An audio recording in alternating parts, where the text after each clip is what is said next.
Hürmetli qarindaşlarım, hemmenlağa Allah'ın salamı, rahmeti ve bereketi olsun. Qarindaşlar, aldın qıtımlıq söhbətdə Fil suresi haqqında bayan qıb ötkendim. Bu qıtımlıq söhbətimizdə qarindaşlar, köpünçilərimiz bildiğən, namazlarımızda oxuyduğan köpünçü vaxtlarda, namaz oxuşqa başlayan vaxtlarda ata-analarımız tərəfindən və ya ki ustazlarımız tərəfindən yadılğan bir sure haqqında oldu. O sure olsun o Tebbet suresi. Qarindaşlar, bu surenin tişidin şunda qarğan vaxtımızda əslində bu sure Peyğəmbərlərin zamanındakı bir hadisini bizə bildirgən olsun, əməliyyatda bu qısa hər zaman, hər minutda biz Müslümanlara xitab qılğanlığını görələyimiz. Qandaq degan vaxtda bunu düşünüşdüm burun qarindaşlar. Biz bu surenin vəqəliği bilan tanışıb ötəylik. Bu sure kim haqqında nazil boldu? Bu sure Peyğəmbər əleyhissalamınki tağısı Əbu Ləhəb haqqında nazil boldu.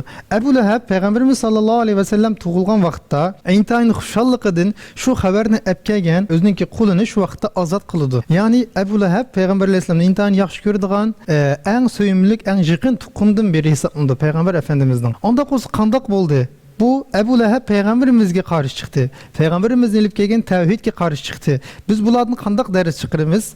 Bunlar bizə nimələr ifadələydi? Degan vaxtımızda qarindaşlar, bu sure bizə deydi ki, Əbu Ləhəb onunğa oxşaş bolğanlar həmmisi nicatlıqqa erişkənlərdən bolmaydı. Nemişqa? Çünki Allah Azze ve Celle Kur'an-ı Kerim'de dedi ki, Tebbet yada Əbi Ləhəbi və təbbə. Əbu Ləhəbnin qolu qurub kəsin. Bunlar ayetinin məzmunu qarğan vaxtımızda Əbu Ləhəbnin qolu qurub kəsin deganlik nim deganlik? Deydi ki, Əbu Ləhəb və Əbu Ləhəbə oxşayanların hamısının qolu qurub kəsin deydi. Yəni Allah Azze ve Celle bunu xitab qıldı bizə. Çünki nemişqa? Nemişqa Əbu Ləhəbnin qolu qurub getdi. Peyğəmbər əleyhissalamın intayını yaxşı görgən, Peyğəmbər əleyhissalamda əmin, şənçilik də bilgən, əxlaqlıq da bilgən, hətta özünün qulunu azad qılğan bu Əbu Ləhəb qandaq oldu da özü bu yaxşı görgən adamga qarşı çıxdı. Nemişqa qarşı çıxdı? Yoki niməni bulardan üstün bildi degan vaxtımızda qarindaşlar, Peyğəmbər sallallahu aleyhi və səlləmnin ki elib kelgan şəriəti, Əbu Ləhəbnin yüzabroyunu, Əbu Ləhəbnin ki kibrini, insanlara zulm qilishqa razı olmaydiganligini intayın yaxşı bilətdi Əbu Ləhəb. O həm özü itiraf qılatdı Peyğəmbər sallallahu aleyhi və səlləmnin ki əmin ikənligini,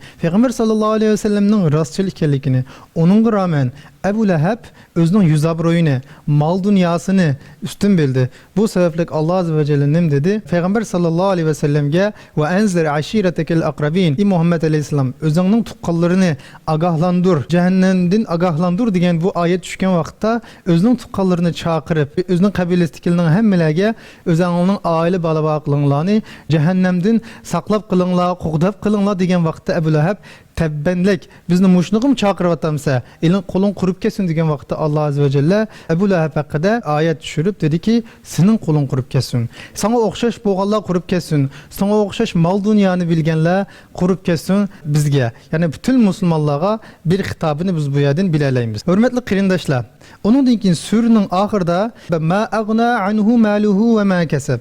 Yani Əbu Ləhəb nima uchun vazgeçmegenti? Çünkü onun baylığı, yüzabroyu, şan şöhreti qulamdan ketdi deb o'ylaydi.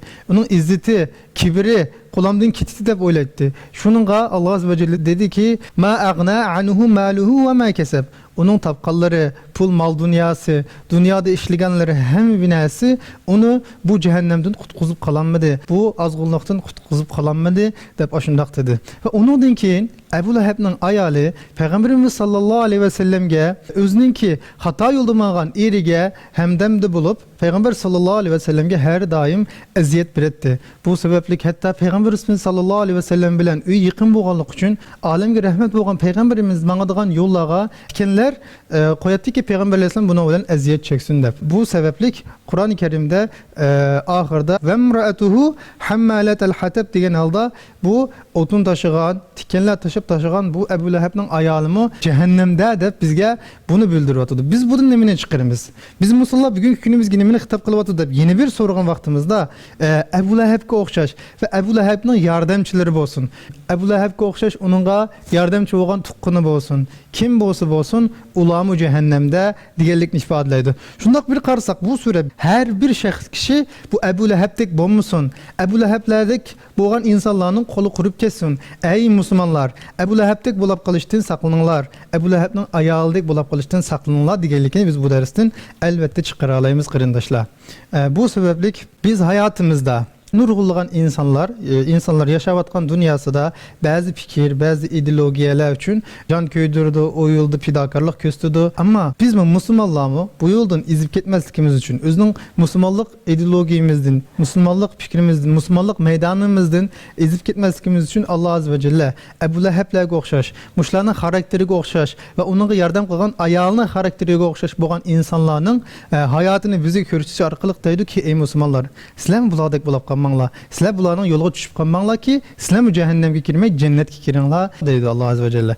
Bu sebeple kırındaşlar, bu okugan sure ve ameliyette kısa bir sure olsun bunun vakali ki her zaman kulak duyumuzda biz gideydi ki ey Müslüman, Ebu Leheb olma, ey Müslüman, Ebu Leheb'nin ayalığı okşaş bolma, hey devlet, Ebu Leheb'e okşaş bolma dep bizge bu asli işlerini kılıvatkallıkını köreleyimiz kırındaşlar. Bu sebeplik her birimiz Müslüman buluş sübütümüz bilen bu işlerimizde, hayatımızdaki işlerine dikkat kılışka, tirişaylı ve bu kitaplarını jıngıdın biriktim esletken bolay degan niyette kırındaşlarımga bu videonu aldım. Allah Azze ve Celle yukarıda digellerimni, digen agahlandırışlarını özümge ve kırındaşlarımga menfaatlik buluşunu Allah nasip kılsın. Selamu aleykum ve rahmetullahi ve berekatuhu.